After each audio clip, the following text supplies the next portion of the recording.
Airsoft GI would like to thank our sponsors. Hi GI TV, I'm Bob the Axeman Hildebrand for another episode of Tactical Gearheads. Now this week, by popular demand requested on Facebook by you, our viewers in GI TV land, we are doing a shotgun loadout. Now shotguns are some of my favorite guns to use in Airsoft, and they're actually very, very affordable nowadays. But first and foremost, I started with my safety gear. So I decided to get a Di-I-4 face mask. Now, these face masks are very comfortable. They're not the most affordable face masks on the market, but that's because, you get what you pay for in this. You get a pre-installed thermal mask. The inside is ridiculously comfortable, and you also have these fabric ear protectors, which is really nice because, again, the inside is very comfortable, and the outside has camo on it, so it looks pretty cool. That said, you do not have forehead protection, but that's quite all right because added onto this build, I've got a Milspec Monkey Cool Guy Hat Deluxe, which I personally own. I love these for, being out on the ranch or the farm, or if I'm doing real still shooting because they've integrated earbuds into this hat. But there's also a lot of Velcro real estate space, but my favorite part is that there's no negative space in the back of the hat of which I can get shot by an Airsoft BB. So that said, I'm going to have either a face mask or fabric over any part of exposed skin or skin that would normally be exposed on the front of my face. So I'm not going to worry about going into doors. I'm not going to have any qualms whatsoever about turning that corner, and that's exactly what you need for a shotgun loadout.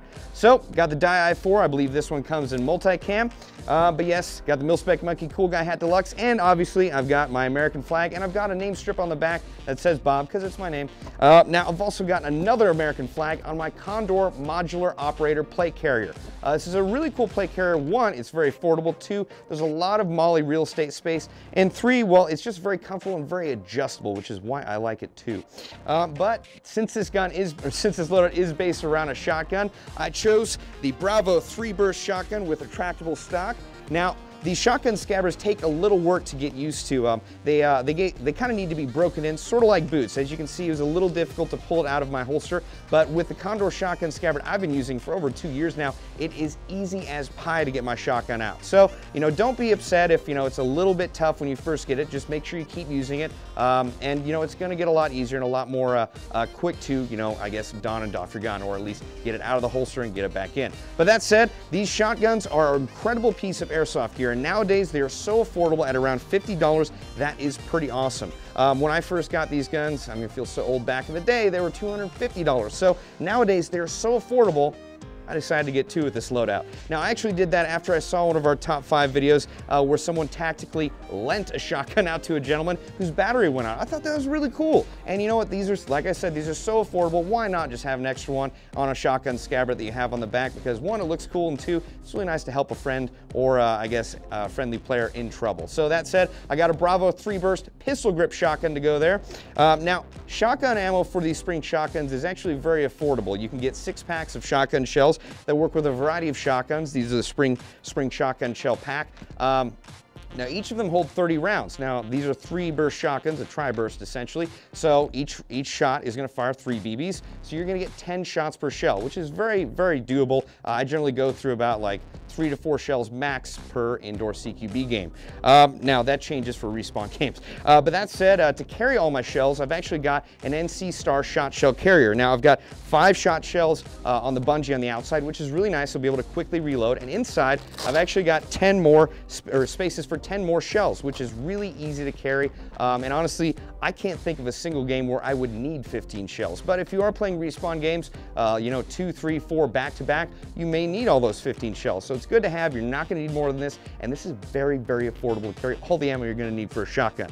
Now I'm going to set this bad boy down. That said, I also have a Condor VT holster. What's great about this is, one, it's vertical, but also you can Molle this to any piece of your gear that has Molle on it. So it's very good for, if you want to make a battle belt, or if, let's say, you want to do, put it on your gear like I have here, it's very easy. And I decided to do this so I wouldn't have a lot of things just like rolling about or rocking about on my hips or on my legs. Usually I have leg panels for my holsters, but I decided to do something different just so that I could just put on the body armor and I'd be good to go.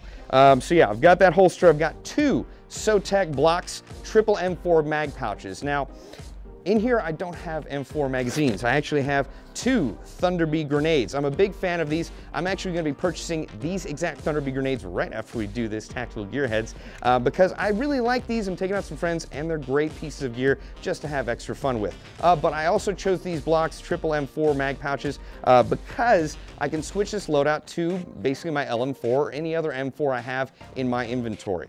Now, I like the fact that I can have gear that can transfer to different, I guess, different loadouts pretty easily. And I've got my sidearm, I've got my M4 mag pouches, so it makes it that much more affordable that I've got one set of kit that can work for multiple uses. Now, further on the left, I've got an NC Star double pistol magazine pouch. Now, I've got one extra magazine for my KWA 1911 Mark II. I chose this because Josh actually has one of these. I've got 2 magazines for it, he's got 3, and I like the fact that KWA just came out with 21 round magazines. That gives you a lot of extra firepower. This is great. I'm a big fan of the 1911, been using it for quite a while, and it works very handily in airsoft combat. But I only have 2 magazines, one in the gun, one right here. I've actually got the other pouch filled with the speed loader that came with one of my shotguns. That's really helpful in case you do actually run out of ammo in the field. You can just take these shot shells and just reload them as you go. Pretty easy to do. Trying to think of other things I have on here. In addition to the 2 shotgun scabbards, I also do have a Source 1 liter Kangaroo bladder with pouch. You can see it right here. Boom. Pretty cool. I'd actually never mollied it onto 2 different shotgun scabbards, but it seems to work, and it actually makes the whole kit a little bit more solid. I've actually run that the hose for it through the little shoulder strap here and in between my plate carrier and my person just to keep it secured so it's not flapping about. Now, you can tell I'm wearing ATACs, obviously. These are proper ATACs. I'm a big fan of these because, well, I just like ATACs a lot. But they're also, they're not incredibly thin, which means you're gonna get a lot of extra protection in CQB. I've rolled them up just to keep myself a little more, I guess, I don't wanna overheat. That said, I've also got some Lancer Tactical half-finger gloves, some half-finger armor gloves. These are medium. They actually fit me pretty well. I'm using these because I want the extra protection for this close quarter battles that I will assumedly engage in, but I also need the extra dexterity to deal with the grenades and make sure my shot shells get loaded into my gun as quickly as possible. Now, I've got a variety of patches on here. I've got my Airsoft GI Lion PVC patch. I'm a big fan of these. I just really like how they look. And I've also got all of my Tim vs. Bob patches. Wow, I screwed that up. Now, what's really great about these is the fact that you cannot buy these. You have to earn them. And you earn them by going to our Tim vs. Bob events and fighting for either the Timpire or, more importantly, the Rebellion. I highly suggest if you're in any way interested in these that you show up to our next Tim vs. Bob event, which is Tim vs. Bob 5 in Antioch, California on August 10th. Now, I only have a few more things to say about this rig. I'm actually wearing jeans right now because, well, I figured I'd just differentiate from the other loadouts. I'm just going to have fun. This is obviously not the most tactical loadout. So I've got my ATACs, I've got my jeans. I'm just ready to rock and roll. I don't care how I look. I'm just there to have a good time. Now, I've also got a Condor rigger's belt on here with a Condor dump pouch. That's so I can dump shells and magazines as I please, and if I pick up my grenades, I can just put them away. Yeah, not a whole lot else to say about this. It's just a very, I don't know, down and dirty, having a good time rig. I really like this. I'm actually looking forward to rocking something similar. Well, I'm Bob the Axeman Hildebrand, and this has been another episode of Tactical Gearheads.